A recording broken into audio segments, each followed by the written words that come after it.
Tov, Beshem Hashem, prenez place si Dieu veut. Beshem Hashem, sur Boker Tov. Boker Tov. Yom Houletet sa mère, d'abord et avant tout pour Michael. Où est-ce qu'il est, Michael? Il s'est barré, il a amené les gâteaux, il s'est barré. Bezrat Hashem, tu sais ce qu'on dit à une personne qui fête ses 120 ans? Bonne journée. Tov. Zema Shenotar Lo Lichiot, on est aujourd'hui le vendredi 26 du mois de janvier.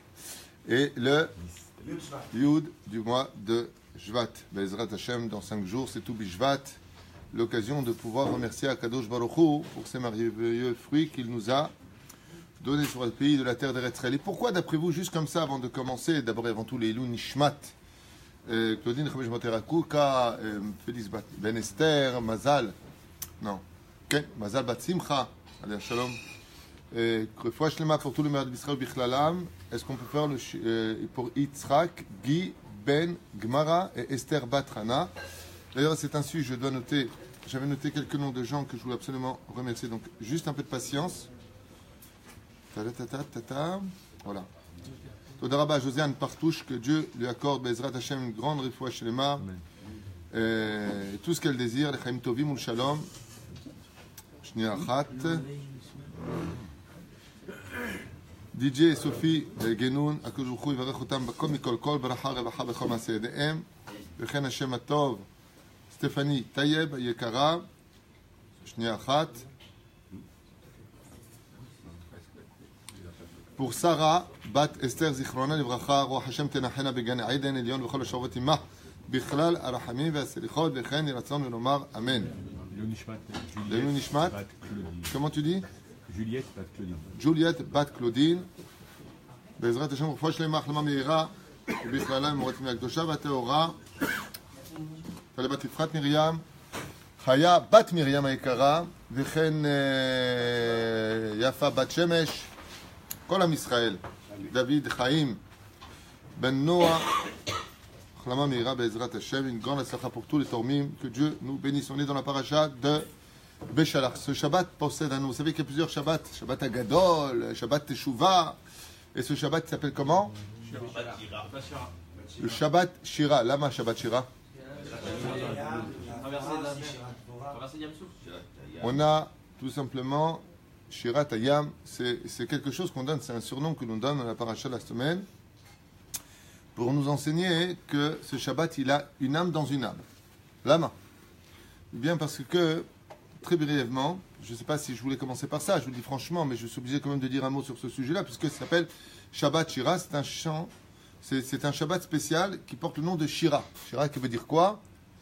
Chant. Mais on peut dire aussi Shir. Quelle différence entre le mot Shir ou Lashir et Shira? Quelle différence entre les deux? Pas shoot. Il y en a un qui est masculin, l'autre qui est féminin. Si on appelle ça Shabbat Shira, c'est parce que le masculin n'engendre pas, c'est-à-dire il ne tombe pas enceinte, le masculin. Si vous voyez un homme qui a du bide, c'est de la graisse. Okay? Aval, la femme, elle engendre. La reine, Shabbat Shira, Perouche Adavar, que le chant que tu vas faire ce Shabbat engendre d'autres chants. Maintenant, pourquoi chanter le Shabbat?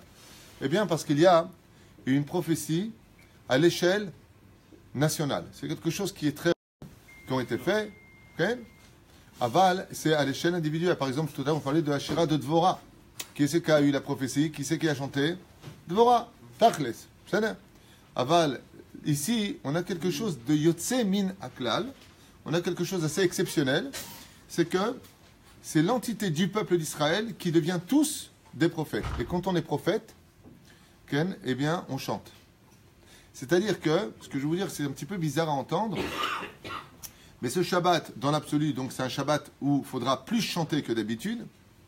C'est aussi un Shabbat qui est fait en l'honneur de ceux qui chantent toute la journée. Qui sont ceux qui chantent toute la journée? Les chanteurs, dit-il, qui coublid. Non, mais t'as entendu ce qu'il a dit? Qui c'est qui chante toute la journée? Il m'a dit des chanteurs. Quelle était la couleur du cheval blanc d'Henri IV? Il dit blanc, lui, tu vois. Badaï, avec qui c'est qui chante toute la journée? Les oiseaux. On n'a pas le temps. J'ai pas le temps de jouer à cache-cache. Nachon meod. Et c'est pour ça que les oiseaux sont appelés aussi les anges sont appelés aussi des oiseaux. Des rechagav. Mais c'est-à-dire, ceux qui sont appelés tout le temps les chanteurs dans le judaïsme sont ceux qui piaillent, ceux qui ne peuvent pas faire autre chose que chanter parce que leur expression, leur langage, c'est le chant. Ce sont les oiseaux. Et les oiseaux ont joué un rôle prépondérant dans la paracha de la semaine, puisque dans cette paracha, les oiseaux vont picorer les miettes de pain éparpillées dans le Machané d'Israël, dans le camp d'Israël, par nos deux corbeaux de cette paracha, Datan et Aviram. C'est-à-dire, Datan et Aviram, étant donné que l'Aktouk, Bechol Yom Bayom, tous les jours il y avait le pain qui tombait pour la manne, sauf le Shabbat, pour montrer que Akadosh Baruch Hu, lui-même, le roi des rois, honore le Shabbat. Lo Oved Be Shabbat Kivyachol, même si Dieu n'a pas besoin de travailler ou pas travailler, tout est puissance énergétique et on ne peut pas comprendre comment Dieu réagit. Eh bien, les oiseaux sont venus, alors que Datan et Aviram avaient pris leur pain, ils se regardaient que c'est les Rechaïm. Ils s'empêchent, eux, de manger. D'où ils ont du pain. Leur. Moi, je ne mange pas. Je mets du pain à droite, à gauche pour faire croire aux enfants d'Israël que la manne, elle tombe. Comme même le Shabbat. C'est-à-dire, Kivyachol, on peut les Chalel Shabbat. Regardez, Dieu, il a fait tomber la manne. Akadosh Baruch Hu, qu'est-ce qu'il a fait? Après la Shirat Hayam, par le mérite de la Shirat Hayam, il a envoyé les oiseaux pour picorer le pain. Ce qui fait qu'au matin, quand sont sortis les enfants d'Israël, ils n'ont vu aucune miette de pain qui tombait Kivyachol du ciel par le piège de Datan et Aviram et le Revrav qui étaient derrière pour jouer à ce plan machiavélique pour faire croire que Chaz v'Shalom, on pouvait, dans les temps modernes, Chaz v'Shalom, donner un autre ta'am, une autre façon de respecter Shabbat. Ce sont des lois immuables.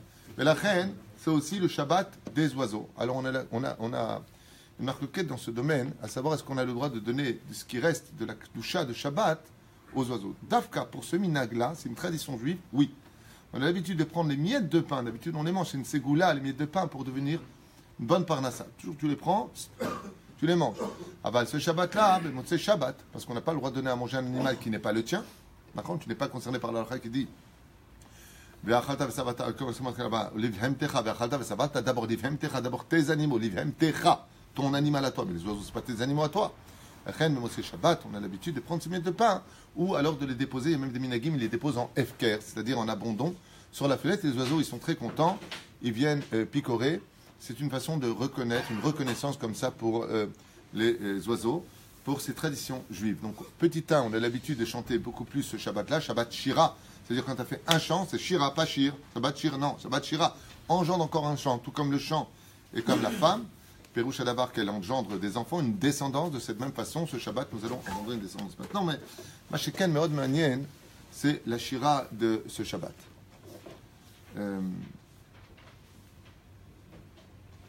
Pour pouvoir chanter, il faut des conditions.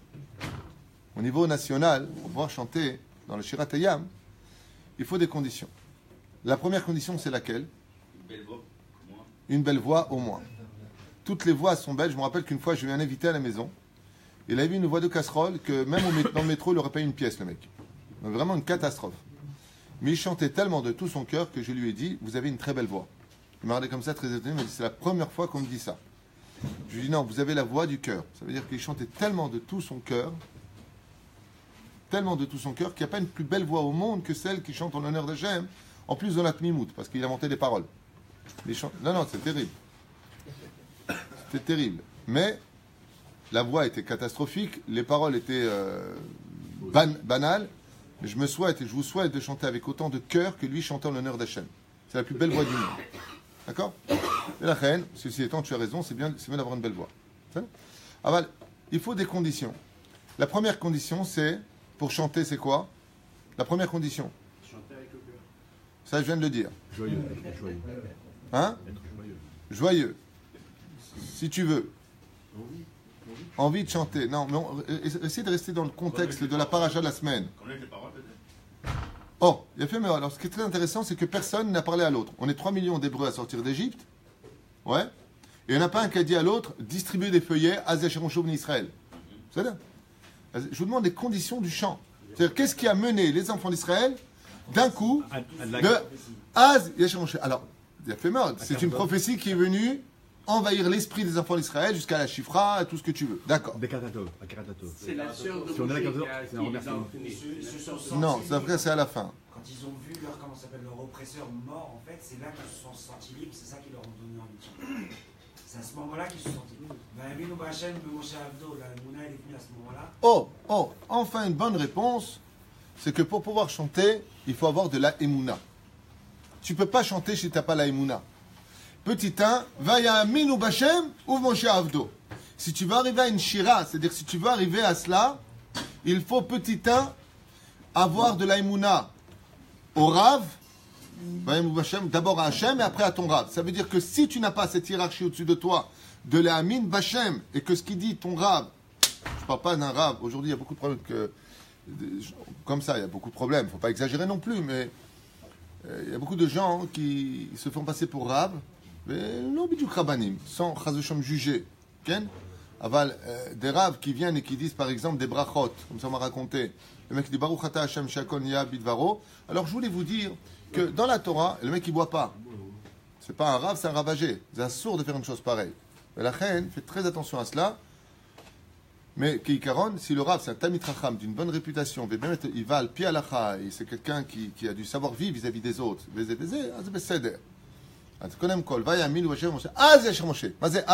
Alors seulement tu pourras chanter en l'honneur d'Hachem. Petit 1, il a fait Meod, une bonne réponse de Darmon. D'abord, il faut avoir la Emouna en Hachem et en son Rav. Deuxième condition pour pouvoir chanter, Maurice. Bon, on n'a pas le temps. Sortir d'Égypte. Tu ne peux pas chanter une shira, tu peux chanter des chants en galoute. Mais une shira, des chants continus, il faut être capable de sortir d'Égypte. Comme c'est marqué ici, Va Hachem olech lifnehem yomam, reshitivot, levia. Hachem nous accompagnait. Et si vous regardez bien, comment ils sont sortis les enfants d'Israël, dans quelles conditions ils sont sortis? Chamushim. Ça veut dire ils sont sortis armés. Mais le mot chamushim, si tu vois dans la Torah, il n'est pas écrit avec un vav. Donc comment je peux le lire? Chamishim. Ça veut dire qu'on était au 50e palier de Touma si on n'était pas sorti d'Égypte. Chaque fois que tu sors de la Touma, de la galoute, c'est l'occasion de chanter un chant. Parce que si tu sors de la galoute, tu retrouves automatiquement l'espoir, la tikva. Donc tu peux chanter la tikva. C'est-à-dire, ce n'est pas un jeu de mots simplement, c'est un état de fait. La tikva, c'est l'hymne israélienne, pour ceux qui n'ont pas compris. Donc tu peux chanter la tikva. Pourquoi? Parce que tu viens de sortir de la galoute. Ramushim, Chazal, ils disent, ne lis pas, ils sont sortis armés. Ou un cinquième, comme on peut le traduire. Et là, Ramushim yatsu ben Israël, ils sont sortis à Kavana Michamishim Sharituma Hazvesham. S'ils étaient restés encore un jour de plus, une minute de plus, on aura atteint le 50e palier d'impureté. Et là, automatiquement, avec ce 50e palier d'impureté, nous n'aurions jamais pu ressortir de l'Égypte. Pourquoi? On peut sortir d'Égypte. Pourquoi on ne pourrait pas sortir d'Égypte? Eh bien, tu sors avec 50 paliers d'impureté. Réponse extraordinaire. Réponse extraordinaire à Botaï Tekshivu Tov. 50e palier d'impureté, on n'aurait pas pu sortir. Ben, dès qu'on aurait pu sortir du pays d'Égypte. Alors pourquoi on ne peut pas sortir du pays d'Égypte? Parce que il existe une troisième dimension. Et cette troisième dimension est la plus importante. C'est pour ça qu'il y a marqué Vayehi Beshalach Paro. Mazé Vayehi, écoutez bien. Vayehi, ça veut dire il fut quand Pharaon nous accompagna. Ouais. La Gemara dans Megillah nous dit, il y a une marloquette là-dessus, Vayehi, c'est Milchon Tsa'ar. Ça veut dire, c'est pas positif. Quand tu dis Vaya, ah, c'est bien. Quand tu dis Vayehi, ça veut dire exactement la même chose. C'est pas très, très bien. Malotov Kolkar, si on sort de l'Égypte, c'est bien. Ah, on aurait dû dire Vaya, Beshalach Paro. Ah, ça y est, on est enfin parti du pays d'Égypte. Et là, Vayehi, le mot Vayehi, le côté négatif de cette sortie d'Égypte, c'est qu'on a sorti l'Égypte avec nous, alors que nous, on est sortis d'Égypte. C'est-à-dire qu'on n'a pas été capable de quitter la galoute, alors qu'on n'était plus en galoute, on était direction Israël. Vous comprenez ce qui se passe? C'est-à-dire, on a quitté réellement la galoute, mais on est resté en galoute. Et étant donné qu'on reste en galoute, il y a un problème. Il y a juste eu un passage où on est passé dans un monde de transaction, de transition. C'est la mer. Cette shira-là, on la retrouvera rarement juste à la fin. Shirul Hashem Shel Chadash. Ça veut dire que nous sommes partis dans une condition précaire. Vite, on est sorti d'Égypte. On arrive, on remplit la première condition, celle d'agir. Parce que vous savez que le camp d'Israël s'est divisé en 4 façons de penser. Il y a ceux qui ont voulu retourner en Égypte. D'accord? Donc ceux qui disent, dès que ça va pas, on part en Israël, dès que ça va pas, ben maximum je retourne en France. C'est pas un jugement que je porte. Je vous le montre noir sur blanc dans plusieurs commentaires, hein, c'est pas de moi. C'est-à-dire, c'est une façon d'être juif, de dire, si ça va pas, je vais. Il y a des lois pour ça. Si c'est pour ta parnassa, pour trouver une kala, pour apprendre la Torah, à la condition, bien entendu, al pi halacha, où tu as une date de retour. Ça, les gens, ils oublient de le dire. C'est-à-dire, tu pars et tu reviens. Pas tu pars et on verra quand je reviens. C'est-à-dire, c'est le katouf kacha. Mais la reine, ces conditions-là, de sortir du pays d'Égypte. C'est la première condition. Tu peux chanter en l'honneur d'Hachem. La deuxième condition, c'est d'avoir de la Emouna en Hachem et en Torah. Alors seulement on a pu sortir. La troisième chose, c'est qu'on a eu une shira pour la de Lavo. Parce que Az, d'où est-ce que la Gemara elle dit comme ça, d'où est-ce qu'on sait qu'il y a Triat Ametim, de Az Yashir Moshe. Moshe, il part avec eux dans ces livres-là, qui veut dire le Zayin Be'adar, il part. Ils disent Az Yashir Moshe venu Israël. D'où est-ce qu'on sait qu'il y aura une Géoula avec Triat Ametim, même de ceux qui étaient dans le désert, Marc Rabbi Akiva, Rabbi Eliezer, du mot Az Yashir Moshe. Parce que Az, ça veut dire aussi bien au passé, au présent que au futur. Donc Az Yashir Moshe, vous inquiétez pas, Moshe reviendra chanter avec tous les enfants d'Israël. Alors, cette condition-là, de pouvoir chanter en l'honneur d'Hachem, c'est quand, écoutez bien comme c'est beau, c'est quand tu es capable de vivre la Géoula. Et pourquoi ce Shabbat s'appelle Shabbat Shira? Parce que ça a été le seul moment de l'histoire où il y a une prise de conscience de la Géoula. Et le salaire est tellement grand, tellement extraordinaire. Anna Mikem Akshivu, Shoalim Chazal, les Chachamim, ils posent une question bombe atomique qui fait un effet jusqu'à 2018 de l'ère vulgaire aujourd'hui. Comment se fait-il que Datan et Aviram, ces deux Réchaïm de la tribu de Réhouven, ils aient vécu la Géoula? Ils ont chanté la Géoula. Oh, c'était des délateurs. Ce sont eux qui ont vendu Moshe. Ce sont eux qui ont mis tout le balagan. Ce sont des Baal et la Shonara. Comment Hachem, il les a laissés vivre? Réponse, Nora Ve'ayom. C'est vrai qu'ils avaient que des défauts, mais ils avaient une qualité. Alors, dans les Midrashim, vous allez trouver que quand Moshe a dit à Pharaon, nous partons que 3 jours, ils ont dit aux enfants d'Israël, c'est pas vrai, on part et on ne reviendra plus en Égypte. Datan et Aviram, qui auraient vendu leur mère pour de l'argent, ils ne sont pas partis dire à Pharaon, c'est pas vrai, ils ne reviendront pas. Ils se sont tus. Comme ils se sont tus, Mida keneged Mida. Si la parole est d'argent, le silence est d'or. Les familles, des fois dans la vie, quand tu évites de dire quelque chose de grave, tu provoques dans le ciel, si les gens accusateurs ils viennent t'accuser, sur la route d'un accident, quoi que ce soit, Dieu leur dit, il a su se taire, vous devez vous taire vous aussi. Exactement ce qui s'est passé. Ça, c'est le pshat du Midrash. Ça veut dire que le Midrash vient nous dire que Bémet, ils ont eu un mérite. Le mérite de s'être tué, de ne pas avoir dévoilé à Pharaon que Moshe ne comptait pas revenir. Ça a fait taire les anges accusateurs que eux aussi ils ont pu sortir du pays d'Égypte. Mais il y a quelque chose de beaucoup plus extraordinaire que ça. C'est qu'on apprend de cette paracha pourquoi Nadav et Aviram, ils ont eu ce mérite incommensurable de devenir prophètes. Tout le monde est devenu prophète. Si on te parle de la Chifra, c'est pour te dire que même les Réchaïm qui sont sortis, qui ont eu un petit mérite, comme ces deux personnages, Chazal Ombrim, parce qu'ils attendaient eux aussi la Géoula. Comment? Je ne sais pas si vous comprenez ce que je viens de dire. J'avais étudié ça hier. Même les Réchaïm, ceux qui ne devraient pas vivre selon tous les critères, Alpika Torah, Alpika Bala, il faut être dans la Tchouva, il ne faut pas être dans la Tchouva qu'on viendra le Machar. Celui qui attend la Géoula, c'est un mérite pour lui pour vivre la Géoula, même s'il n'a aucun autre mérite dans ses actions. Parce qu'il attend la Géoula. Et Datan et Aviram, ils attendaient la Géoula. Ils savaient que, et la preuve, d'où est-ce qu'on sait qu'ils attendaient la Géoula? Ils ont tout fait pour éviter que cette Géoula arrive. C'est-à-dire, ils ramenaient les enfants d'Israël constamment, revenez en Égypte. Revenez en Égypte. Chazal, ils disent, de ce défaut, tu vois qu'ils attendaient la Géoula, donc ils croyaient en la Géoula. La Géoula est si belle et si importante que même celui qui attend la Géoula, il sait qu'il y a le Mashiach qui arrive. Ouais. Mais avec tout ça, il ne fait rien pour qu'il y ait la Géoula. Au contraire, dans ses actions, il empêche même la Géoula. Mais il attend, il sait qu'il y a. Il chantera Shirat Hayam. Az Yashir Moshe. Nora Vayom. Chidush Hatzur. Il y a eu 4 espèces de caractéristiques qui ont dévoilé le peuple d'Israël. Il y a eu ceux qui ont voulu retourner en Égypte. On peut appeler ça peut-être de la lâcheté, je ne sais pas. Ou peut-être, je ne sais pas comment on peut le définir. Bon, laissez tomber. À droite, il y a le désert, avec des démons là-bas. En face, il y a la mer. Et derrière nous, il y a Pharaon avec son armée, 600 chars. Il ne faut pas charrier. Donc, qu'est-ce qu'on fait? Il y a ceux qui ont voulu revenir en Égypte. Il y a ceux qui ont voulu se suicider en disant, retourner en Égypte, c'est pas possible. De toute façon, c'est une mort à vivre. On n'a plus envie. Ils sont rentrés dans le désespoir, chasvé shalom, du suicide. Il y a ceux qui venaient du Bétar. Ils ont voulu se péter. On va se taper. On a des armes. Ouais. Et le 4e, ce sont ceux qui ont dit, Alléluia. Faut chanter pour Dieu, faut prier Hachem, sauve-nous. On a vu que ceux qui ont voulu se suicider, on leur a dit arrêtez vos bêtises. Ceux qui ont dit on veut retourner en Égypte, Moshe leur a dit vous ne reverrez plus jamais l'Égypte. ne vous inquiétez pas. Ceux qui ont voulu se taper, ceux qui ont voulu se battre, il leur a dit Hachem elachem lachem atem taharishun. Si vous faites la volonté d'Hachem, alors Hachem, il s'occupera de cela. C'est une façon de traduire. Il y a plusieurs façons de traduire cette phrase. Et pour finir, ceux qui ont voulu prier, il a répondu à Kadosh Baruch Hu, Ma titzakelai, daber el ben Israël ve'issaou. Et là, il y a un chidouche psatsa. Le troisième chidouche de ce matin, c'est que si tu veux chanter la Géoula, la Géoula ne sera pas que dépendante de la prière, elle n'est pas dépendante que du combat.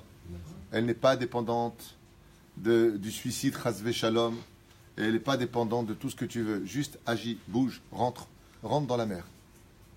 Celui qui va provoquer la Shirataya, c'est Narshon ben Aminadav. Narshon ben Aminadav, ce nom à retenir à vie de la tribu de Yehuda.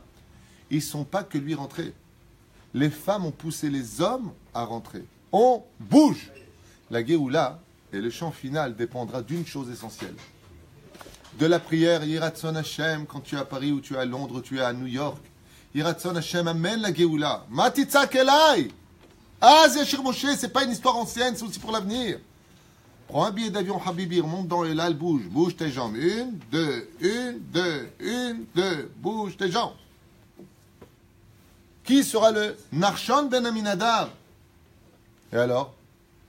Il dit Nachon, c'est local. C'est local. Pourquoi c'est local? Qui giu ma'im ad nafesh.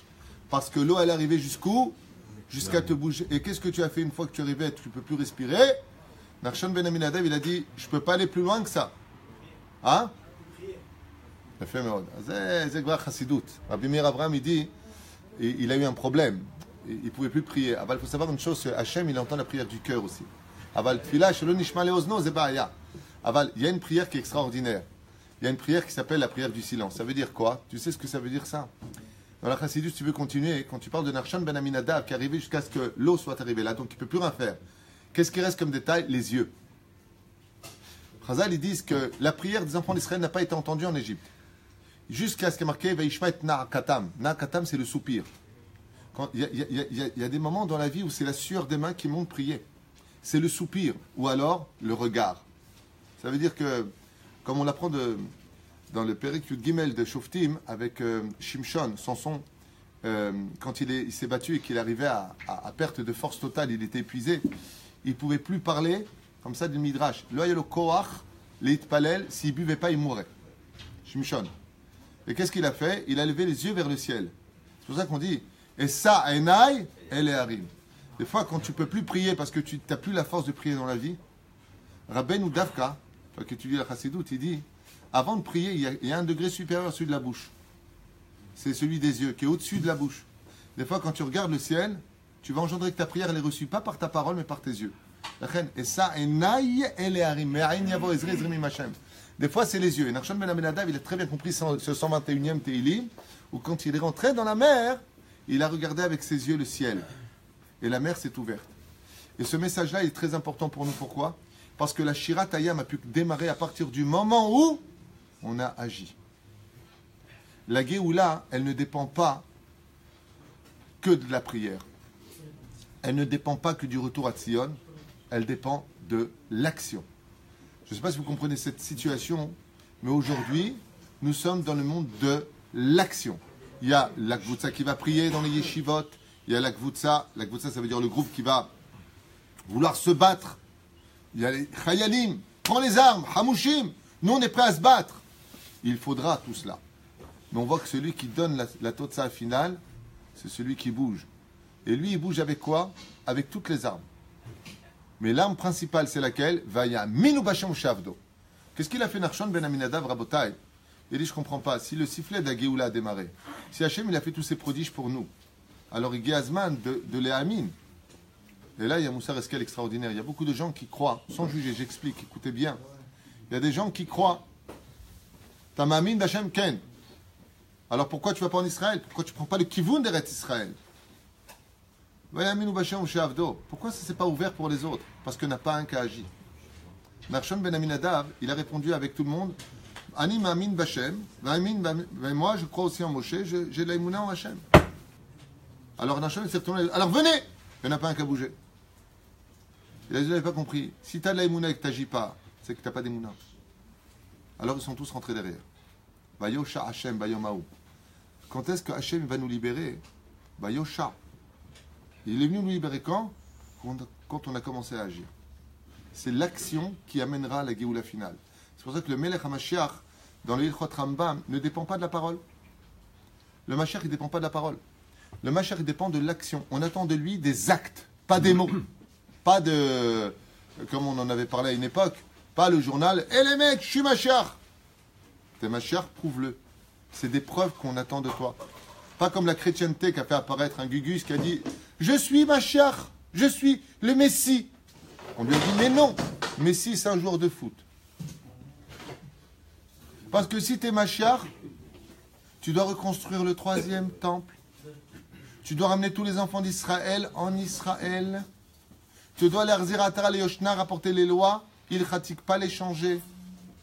On attend de toi des conditions précises. Korbanot, tu les ramènes, comme dit le Rambam. Il n'y a pas de parole avec le Mashiach. Mashiach, ce n'est pas quelqu'un qui vient dire « Les mecs, vous pensez que je suis Mashiach ?» HaMashiach tzarich lavo.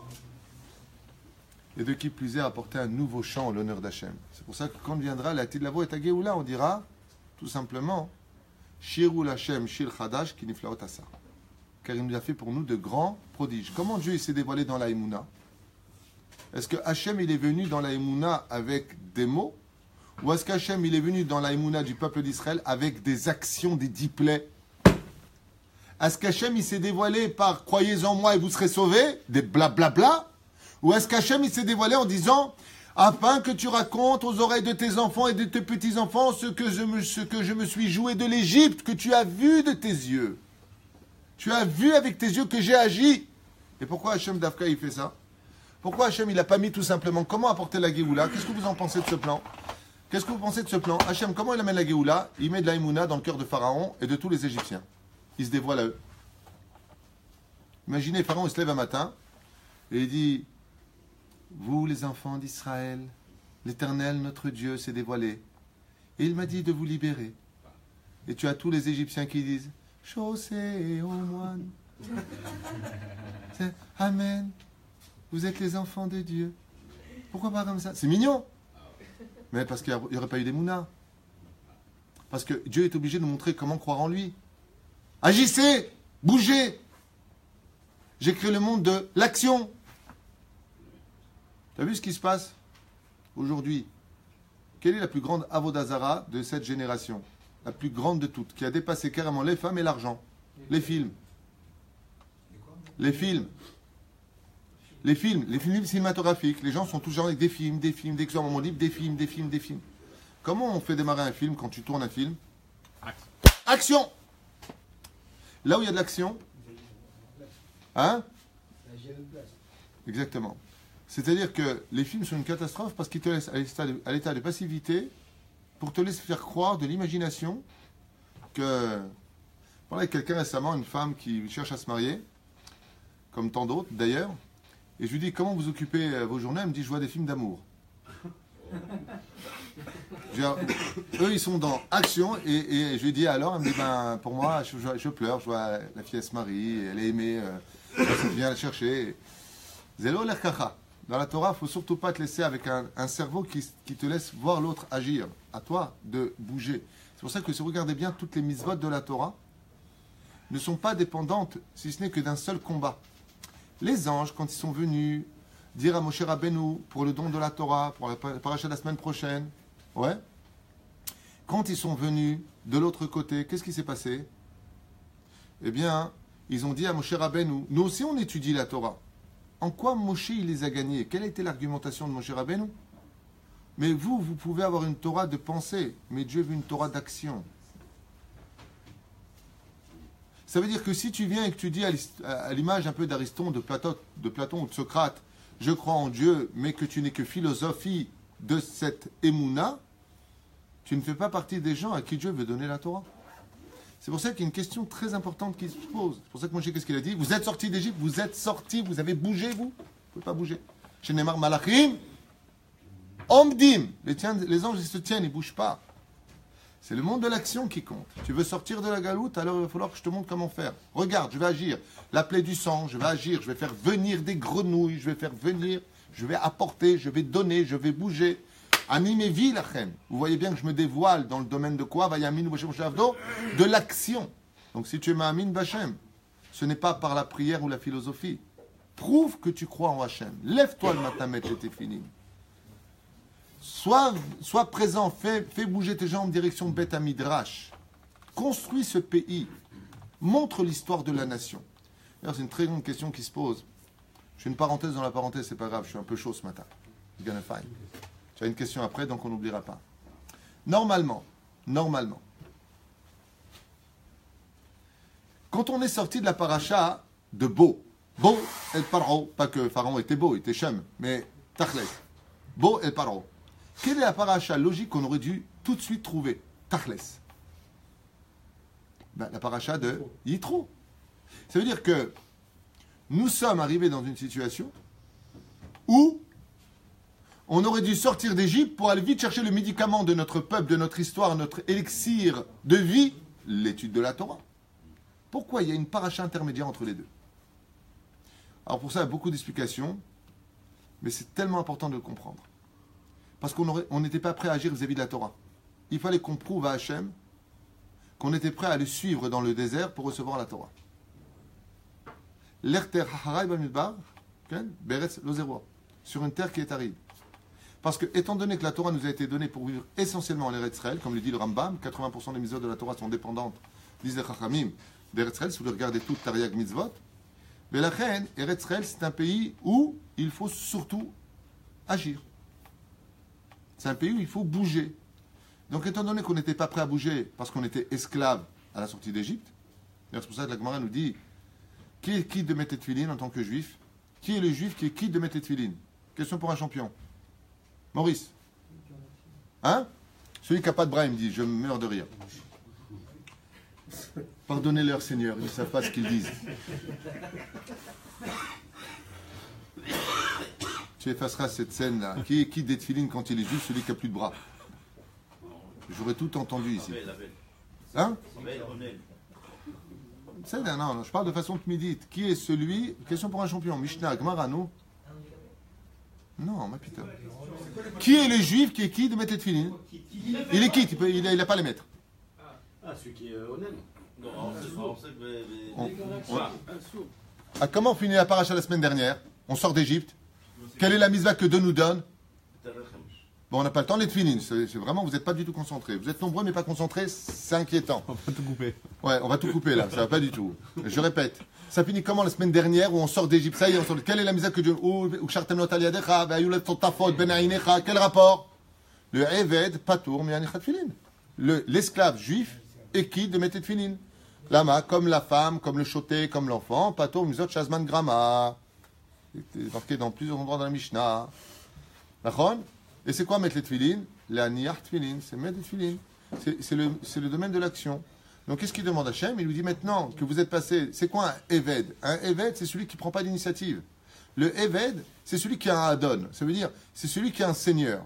Le seigneur dit à son esclave ou à son serviteur, fais ceci, fais cela. La Torah ne peut être prise en compte que quand tu es capable à l'échelle nationale de prendre les initiatives qui mèneront cette Torah à l'action. Donc on est obligé d'avoir une paracha intermédiaire qui s'appelle la paracha de Béchalach. Et c'est pour cela qu'il y a un côté négatif à l'épisode. Pourquoi ça commence par Vayehi? Parce qu'on a été obligé de passer par l'éducation de la création d'une nation qui devait s'éduquer pendant un laps de temps à comprendre qu'il faut maintenant qu'il agisse. Et celui qui n'arrivait pas à comprendre cela était puni. Maintenant vous allez comprendre un remède extraordinaire avant de te laisser poser la question. Dans la paracha qui suit, quand on arrive dans le désert, on se plaint dès qu'on arrive, donc on est juif, on se plaint. C'est normal. Un juif qui ne se plaint pas, c'est qu'il est mort. Il faut qu'on se plaigne. Non, c'est une nature. Le juif a besoin de se plaindre. Pourquoi? C'est pas péjoratif. On se plaint parce qu'on a une âme qui est tellement élevée que quoi qu'on ait, on peut en faire toujours plus. Donc le juif est toujours à la recherche de la plainte en disant il y a toujours un manque, je veux, parce que notre potentiel est énorme. La Chassidoute a dit que l'âme du juif, elle est si énorme que la seule chose qui la bloque, c'est le corps. Quand tu vas chercher la Torah, tu ne peux que te plaindre. Pourquoi? Eh bien parce que quelque part, même si c'est un travail à faire, c'est de canaliser notre neshama dans le corps, eh bien automatiquement, regardez Ben Azaï, pourquoi il est mort? Parce qu'il se plaignait de je ne peux pas marier avec toi, je ne peux pas ceci, je ne peux pas. Lama, nirotse, od. La neshama est infinie. Résultat des courses, celui qui avait la manne qui tombait, celui qui était tzaddik, celui qui savait, c'est quoi un tzaddik? Celui qui savait agir, où elle tombait la manne? Devant sa porte. Donc combien ça demande d'action? Rien. T'ouvres ta porte à ta manne. Celui qui était Benoni. C'est-à-dire quoi un Benoni?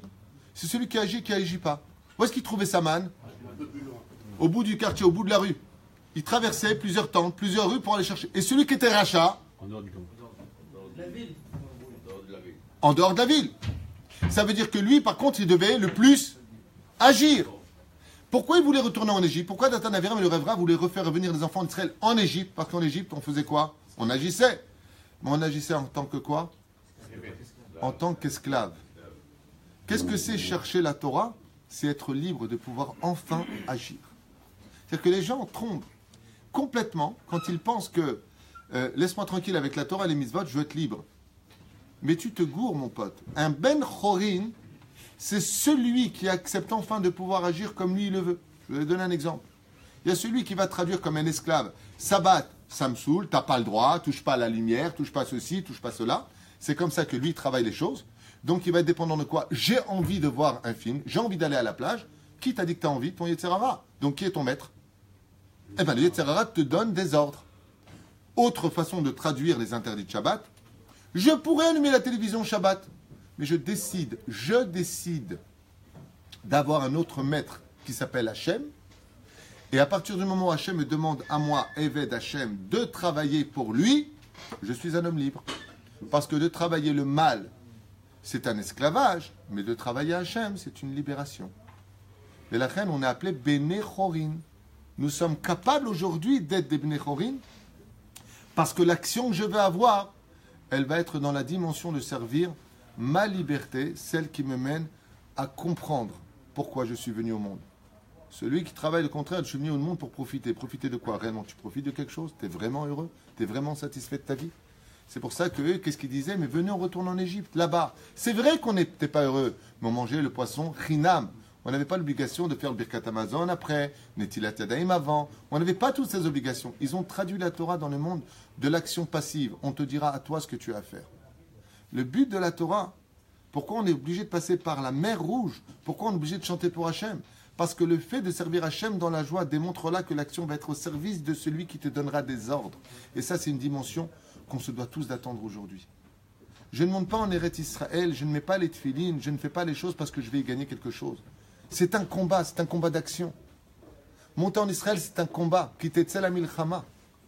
Mais la reine, il y a des cas, quand tu viens et que tu réagis ainsi en l'honneur d'Hachem, pourquoi tu viens en Israël? Parce qu'il y a une mitzvah du vivre. Parce que je veux être près d'Hachem. Celui qui est à Paris se retourne vers Israël pour prier. Nous, on est directement sur place, vous vous rendez compte, on n'a qu'à se tourner directement à Jérusalem. À plus forte raison, celui qui vit à Jérusalem. Mais la reine, celui qui était rachat, Dieu lui disait, ah, toi, tu vas devoir marcher beaucoup plus. Mais c'est une punition, ça, de marcher plus. Moi, tu me dis, tu gagnes le loto, il faut que tu ailles jusqu'à Haïfa le gagner. Chercher toi. J'y vais. Alors, quel était le message? C'était quoi la punition? Au niveau du pshat, l'humiliation de... Qu'est-ce que tu cherches? Ah oui, j'ai vu ta manne. Elle est là-bas. Parce que la manne prenait l'entité, le kiviachol, pas le visage, mais on savait à qui elle appartenait. Il y avait un siman qui te disait, t'as pas vu ma manne? Si, ta manne, elle est au bout là-bas, là, dans 2 kilomètres. Et pourquoi Dieu fait ça? C'est humiliant. Il dit non, Hachem, parce que tu n'as pas agi pour moi. Kilo alalechem levado ichya adam. Ce n'est pas que sur le pain que tu vivras, mais sur la parole que moi je t'ai donnée. Donc il va falloir que tu agisses maintenant pour moi. Donc si tu vas aller chercher ton pain, mon pote, tu vas aller chercher ton pain et les gens vont voir que tu es obligé d'agir pour aller chercher ton pain. Donc pourquoi tu n'agis pas pour la Torah? Donc on est obligé de passer par une situation de derech eretz kadma la Torah. Mais c'est quoi la Torah? Parce que d'habitude, si le but, comme c'est marqué dans à peu près 54 endroits dans la Torah, regardez dans le Likut Halachot de Rabbi Nathan, là-bas, il ramène 5 pages de référence sur l'importance de vivre en Israël et que tout le but de la sortie d'Égypte, de la sortie du juif sur terre, c'est de vivre en Israël. Regardez Rabbi Nathan, je vous donnerai les références à l'occasion, j'ai étudié ça il y a quelques temps. Là-bas, il donne toutes les références sur les fruits d'Eretz Israël et il dit qu'un juif, Rabbi Nathan dit là-bas, qu'un juif, s'il était conscient de vivre en Israël, l'importance d'y vivre, il donnerait tout ce qu'il avait au monde pour y vivre, comme Moshe Rabbeinu a dit, fais de moi ce que tu veux, mais laisse-moi rentrer en Eretz Israël, okay? Pour y manger. Les fruits d'Eretz Israël, il dit non, pas pour y manger, et là pour y accomplir les mitzvot. C'est là, quoi? Mais la reine, juste je finis, Moshe Rabbeinu à la Shalom, il est obligé de concrétiser un peuple qui sort de son embryon, à l'image d'un embryon quand une femme est enceinte. Qu'est-ce qui fait le gosse dans le ventre de sa mère? Il se nourrit par le cordon ombilical. Oui. Et après, il étudie la Torah comment? De façon passive. L'ange Gabriel lui dit, alors je t'explique, Masechet, Kedushin, Masechet, Sanhedrin, Masechet. Il est spectateur. Il est dépendant de tout. Et dès qu'il sort au monde, on lui met une tape dans les fesses. Il a ses poumons qui s'ouvrent. Il se met enfin à crier. Chose qu'il ne fait pas dans le ventre de sa mère. Il est hermétique. Et après, qu'est-ce qu'il fait, Maurice? Tu te rappelles? Le bébé, qu'est-ce qu'il fait? Eh bien, on lui donne le biberon. On lui donne le biberon. Et ensuite, on lui fait faire son rot. On lui change les couches. Jusqu'au jour où tu vois une image que tu dis, ah, tu lui donnes le biberon et il tient enfin le biberon. Tu lui retires le yupala et il fait ses premiers pas. Il devient ce que l'on appelle la plus grande et la plus merveilleuse des choses. Indépendant. Quelle est la pire des choses au monde? Allez voir les gens dans les maisons de retraite. Allez voir un handicapé. Allez voir une personne qui est dépendante de l'autre. Allez voir une personne qui est sur un fauteuil roulant. Demandez-lui quelle est la pire chose au monde qui puisse arriver à un homme. La dépendance. Quand tu es dépendant de quelqu'un pour l'argent, tu perds ta joie de vivre. Quand tu es dépendant de quelqu'un pour aller aux toilettes, vous pouvez m'emmener aux toilettes s'il vous plaît? Oh maman. On ne se rend pas compte de la chance que nous avons d'être des hommes indépendants. On n'est tellement pas conscient de la grandeur de l'indépendance que même l'indépendance d'Israël de 1948 n'a pas été digérée par tout le monde tellement, pas parce que les gens sont bêtes, pas du tout. Parce que l'indépendance de l'État d'Israël est d'une telle dimension que ça dépasse l'entendement juif. L'indépendance. Je vais dans mon pays où la police, c'est mes frères. Notre armée, c'est ma nation. Vous ne vous rendez pas compte de ce que cela veut dire. Bien entendu, il y a plein de défauts, il y a plein de choses à critiquer, tout ce que vous voulez. Hein. C'est ça, Israël, c'est ça. Sodek, tout ce que tu veux. Enfin bon, quand un enfant vient de naître, on ne lui dit pas, tiens, ne lui mets pas la couche, il ne fait plus pipi à 2 mois. Parce que nous avons 70 ans d'existence, donc on ressemble à peu près à un enfant de 7 mois, au niveau de ce que nous sommes en tant qu'État. À 7 mois, on fait encore un peu dans la couche, et on ne sait pas encore très bien marcher. Laissons le temps à l'État d'Israël de faire ses premiers pas dans l'histoire. Parce que non seulement nous faisons des pas, mais si vous observez bien l'histoire, on nous fait des croche-pattes. Imagine un bébé qui veut essayer de marcher, tu fais un croche-patte. Donc on a beaucoup de croche-pattes en Israël. Mais la reine, qui est totsamisée, il fallait d'abord éduquer le peuple à l'indépendance. C'est pour cela que cette fois, c'était nous qui devions recevoir la manne. C'est à nous de donner le goût que nous voulions manger dans cette manne, toute cette éducation que la Torah va nous donner, qui est l'intermédiaire entre un peuple esclave de la dépendance de l'autre, qui ressemble à un embryon dans le ventre de sa mère, qui va attendre qu'on lui donne. Et puis quand tu arrives en Eretz Israël, d'un coup, c'est ce qui a fait le plus peur au Meraglim, eh bien c'est une terre qui attend que tu lui donnes. C'est pour ça que la Gemara dans Masechet Kelim, chapitre 7, nous dit quelque chose d'incroyable. Israël, Mekou Deshet. Mazé Mekou Deshet. Elle est sanctifiée par qui? Par le peuple d'Israël. Quand tu étais dans le désert, c'était génial, tu recevais de la Torah. Magnifique ou pas? D'étudier la Torah, Sanhedrin, la Torah du matin au soir. Bien. Mais il y avait juste un problème. C'est qu'il y avait de la manne qui te tombait du ciel. Il y avait de l'eau qui te venait du rocher de Myriam. Tu avais la nuée de gloire qui te protégeait des uns et des autres. Donc tu vivais dans quoi? Dans un berceau. Tu étais comme un ange. Tu étais dépendant de tout ce qu'on te donnait. Eretz Israël, pourquoi c'est un cadeau qui est si difficile à recevoir, mais qui est tellement beau, dit la Gemara dans Masechet Brachot et parce que c'est le pays où enfin tu viens donner. C'est à toi de donner. C'est à toi de relever tes manches. C'est à toi de donner. Donc quand tu donnes, c'est toi qui souffres. C'est pour ça que tu souffres en Israël. Parce que c'est un pays qui attend que tu lui donnes. Et qu'est-ce qui se passe pour ceux qui font ça alia et qui ont du mal à comprendre Eretz Israël au niveau psychologique? C'est que ce sont très souvent, je ne dis pas tout le monde, mais il y a très souvent cette notion de mentalité de « je suis venu, maintenant j'attends de toi que tu me donnes ». Israël ne vient pas te donner. Elle t'offre le plus beau cadeau du monde, c'est l'indépendance.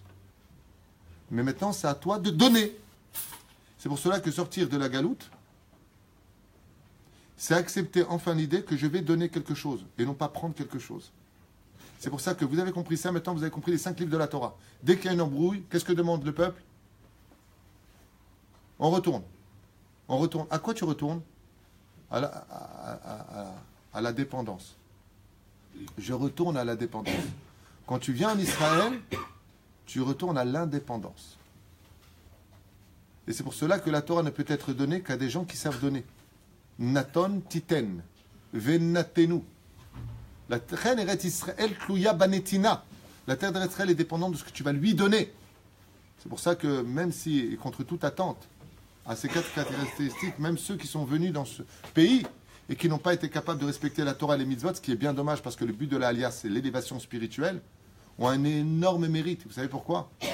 Parce qu'ils sont venus donner à la terre d'Eretz Israël la beauté qu'on voit aujourd'hui. Ils sont venus donner des fruits, labourer la terre d'Israël. On est venu se défendre. Qu'est-ce qu'on était dans le désert? Quand ils nous attaquaient, qu'est-ce qu'on faisait? Les nuées de gloire nous protégeaient. Quand tu viens en Eretz Israël, qu'est-ce qui se passe? C'est à toi d'aller chercher avec tes armes. Hamushim Yatsu Ben Israël. Il y a des moments où il faudra agir. Mais de l'autre côté, il y a ceux qui vont prier. Ceux qui prient pour ceux qui se battent. Chacun doit agir dans son domaine, là où il exquis le mieux. C'est là-bas que tu dois agir. Et cette éducation-là, elle dépendait de la paracha de Béchalar. C'est pour ça que ça commence par le mot Vayehi. Vayehi, pourquoi ça commence Vayehi, Béchalar Paro? Il dit parce que le peuple d'Israël est sorti, mais il ne savait pas comment encore prendre son indépendance. Sa atzmaout ke'uma israélite. Et c'est pour cela qu'avant d'arriver à chercher la Torah, il y a la création d'une nation. Et qu'est-ce que c'est donc la Torah? Avec question énorme, question qui vaut des milliards.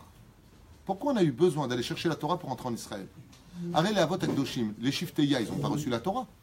Ils ont vécu en Eretz Israël et ils ont pratiqué cette Torah. Le Rav Harlap, il explique et il dit que la Torah est officieuse. Tant qu'elle n'était pas officielle, elle nous laissait le choix de faire ou de ne pas faire. Maintenant qu'elle est officielle, elle t'oblige à le faire. Donc c'est une explication pashtanite qui sonne à l'oreille de façon facile. Il dit mais en réalité pourquoi? Parce que la Torah, elle te dit exactement tout ce qu'elle attend de toi dans l'action. Quand tu te lèves le matin, tu diras Modéani lefanecha. Quand tu t'habilles, d'abord tu mets la chaussure droite, après la gauche, t'attaches la gauche, t'attaches la droite.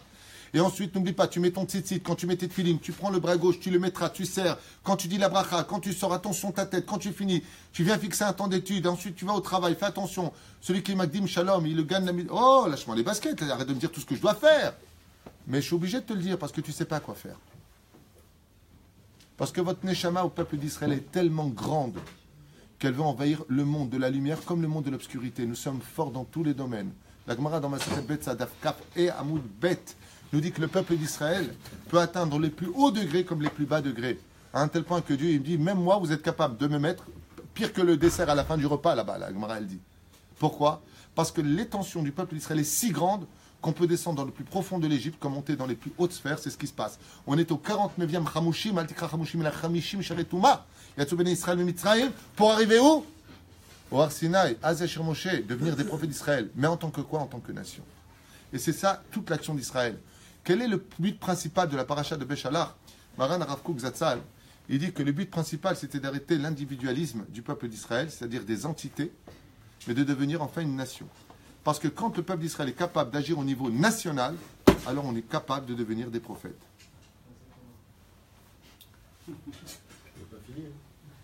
Vous avez compris?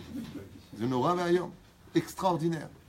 C'est-à-dire que, qu'est-ce qui a précédé le don de la Torah? La nation. D'être une nation. Az Yashir Moshe, ou venez Israël. Az Yashir Moshe, ou Shifteya. Non, il y a une dimension qui est plus grande que d'être des 12 tribus, c'est d'être Am Israël, l'un avec l'autre. Am Im. C'est là. Même si après qu'ils disent Vayehi, c'est parce que les Rav il est sorti, il y a plein de Pérouchim, on en a fait plein de cours l'an dernier, regardez les cours. Monsieur Lévy, je vous ai pas oublié dans votre question, je vous écoute. Par contre, vous avez dit tout à l'heure, à savoir que quand ils ont eu la foi, à Emouna, en Hachem et à Moshe, ça n'a pas duré longtemps, ils ont mis en question Dieu et puis ils ont voir. Pourquoi? Alors j'ai répondu à cette question. On arrive, on sort d'Égypte, ouais, et d'un coup, dès qu'on arrive, on commence à se plaindre. Mais est-ce que les plaintes sont justifiées par Hachem ou pas? Vadaï Shekem, regarde la Torah.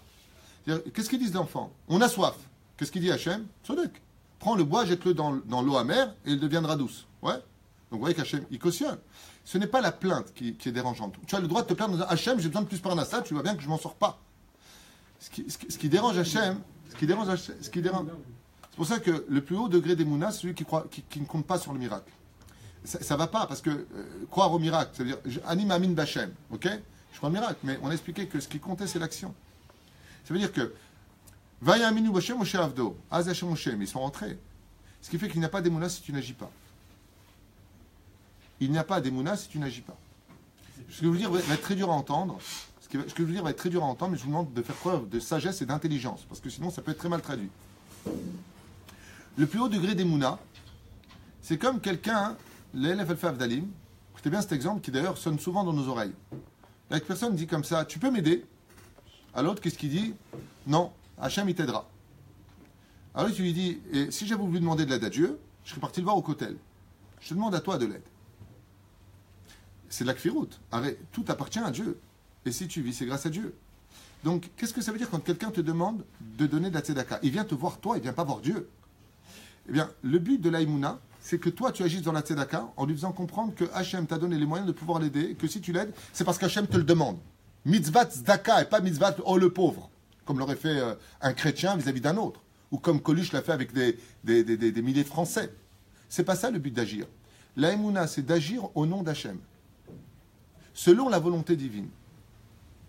Mais si le mec il vient et dit comme on fait, comme dit le Rabbi Yaakov, mon cher Harlap, il dit qu'est-ce que c'était Sdom et Gomorre? C'était le monde de Hachem n'a qu'à agir. Nous on n'agit pas pour lui. Comme ça dit le Rav Moshe Harlap dans son livre Mémaron. Il dit qu'est-ce qu'il disait quand un pauvre venait te demander de la tzedaka? Il disait mais Dieu il a tous les moyens puisque Lia Kesaveli Azab nous Hachem Tzedakot. Dieu il a l'or et l'argent. Qu'est-ce qu'ils disaient les habitants de Sodome et Gomorre?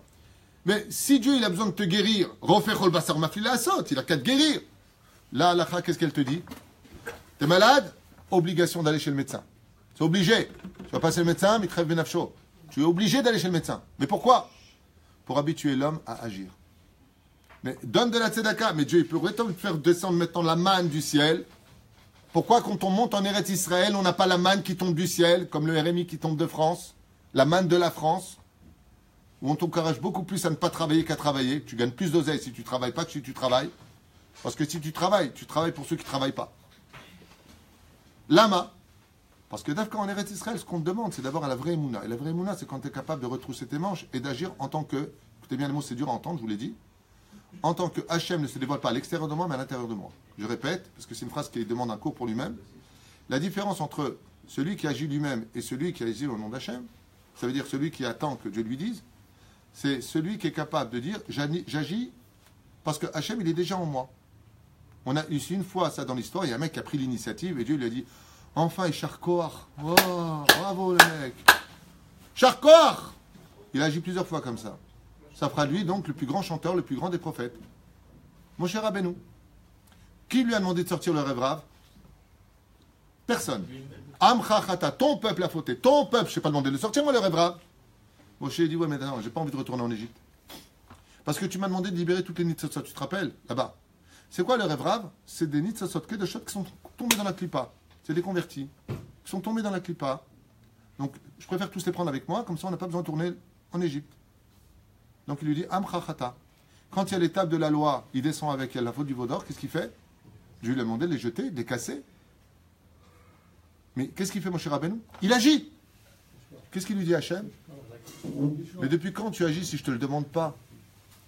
Le Zohar vient nous dire il y a des niveaux dans la Torah où quand le tzaddik il atteint un tel degré de Gdusha, Hachem il agit en lui. C'est le verset secret de tzaddik gozer Hachem et Kayem. Mais tu me charries ou quoi? Dieu il a dit t'es malade, je ne vais pas me mêler, dit le tzaddik. Kapara alecha, enfin tu souffres. Tu payes tes fautes. Qu'est-ce qu'il fait le tzaddik? Abraham, Yaakov, demain Bezrat Hachem, il n'y a plus de cancer, il n'y a plus de maladie, il n'y a plus rien. Il est guéri. Mais de quoi tu te mêles? Dieu il a dit il est malade. Il dit Nachon, mais Dieu il m'a donné chez moi un moyen différent. Il a posé une clé chez moi qui me permet moi d'agir. Ça dit Gozer Hachem Kayem. C'est pour cela que l'action n'est valable que si elle est faite réellement en l'honneur d'Hachem, selon la volonté d'Hachem. Et cette volonté d'Hachem, comme c'est marqué dans Brachot Chet Amud Aleph, le Shem Ravula, c'est quand on l'a cadré dans le domaine de la halakha. C'est pour ça qu'en Eretz Israël, pourquoi c'est si dur que ça? Parce qu'en galoute, on te prend très souvent en main, tandis qu'en Eretz Israël, c'est à toi de prendre le pays en main. C'est à toi de créer ce pays. Et c'est pour ça qu'il y a une différence entre la paracha de Bo et la paracha de Yitro, où normalement, puisque le monde a été créé pour l'étude de la Torah, alors pourquoi on ne va pas directement, allez, va au désert? Non, parce que j'ai besoin d'abord d'apprendre au peuple à vivre en tant que peuple, et apprendre au peuple qu'aujourd'hui, j'attends d'eux des actes et non plus des paroles, des pensées, de la philosophie, je veux de l'action. Et en Eretz Israël, vous avez remarqué, si tu ne bouges pas, tu crèves. Il n'y a pas je vais vivre du chômage ici, il n'y a pas de ça ici. Il n'y a pas j'attends le RMI, la RSA, la Staras, il n'y a pas ça. Ici en Eretz Israël, tu es obligé de bouger. Et c'est pour ça que c'est fatigant. C'est pour ça que les gens sont fatigués. C'est dur. Et si tu ne bouges pas, on te le rappelle jusqu'à tes 40 ans, les milouim. Et l'armée, tu bouges. Pour ceux qui veulent le faire, hein. Je ne rentre pas dans les détails. Tu es un soldat d'Hachem dans les yeshivot, tu es un soldat d'Hachem sur le front. Tu es un soldat d'Hachem dans l'industrie israélienne. Tu es un soldat d'Hachem, même dans la Touma, dans les universités, tu peux être un soldat d'Hachem. Quel kiddush Hachem aujourd'hui? L'État d'Israël sort le plus de diplômes et d'inventions au monde. Au monde, il y a plus peut-être en Chine ou aux États-Unis, mais ils sont juste 1,5 milliard et 320 millions. De façon proportionnelle. Je parle de façon proportionnelle. J'ai vu ça dans les journaux. Maintenant, c'est vrai ou c'est faux, j'en sais rien. Aval Keikaron, nous sortons une tonne de choses. Aujourd'hui, les nations du monde sont ébahies de ce que Israël est capable de faire. Vous vous rendez compte? L'agrume israélien, ce que nous sommes capables de faire grandir.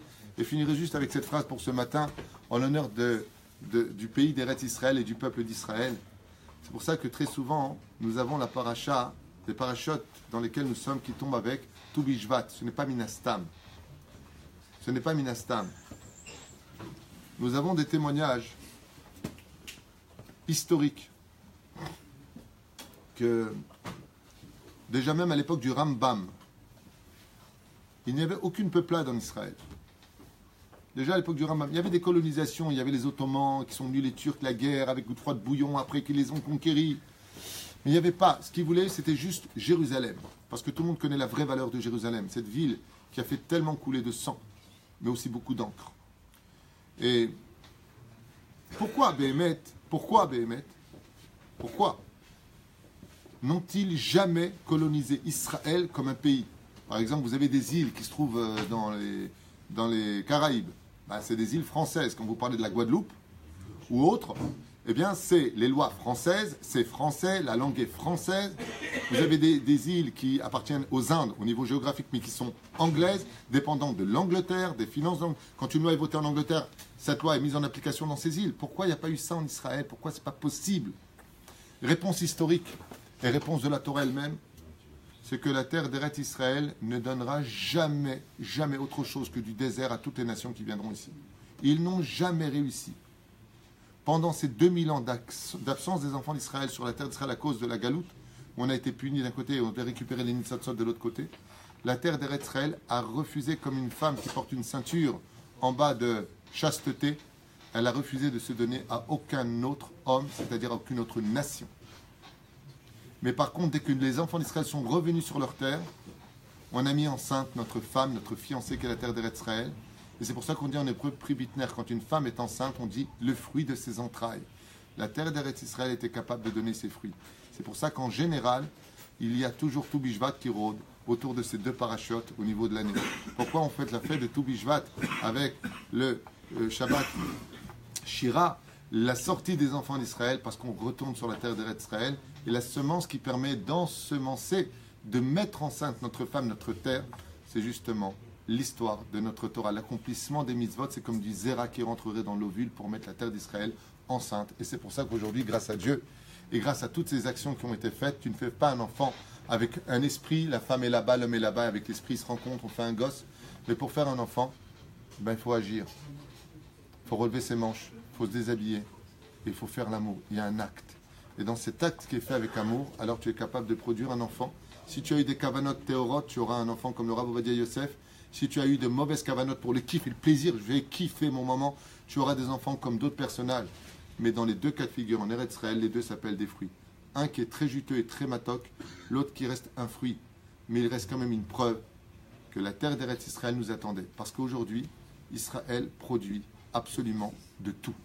Des fruits, de l'agrume, sur le domaine technologique, sur le domaine productif, sur le domaine économique. On est partout. On est 14 millions de juifs et on devient enfin indépendant. C'est pour ça que, chers amis, ce n'est pas une blague que je vais vous dire. C'est normal que quand tu viens en Israël, tu tombes. Il y a ceux qui te disent « Mais tu vas tomber !» Ben oui, c'est normal.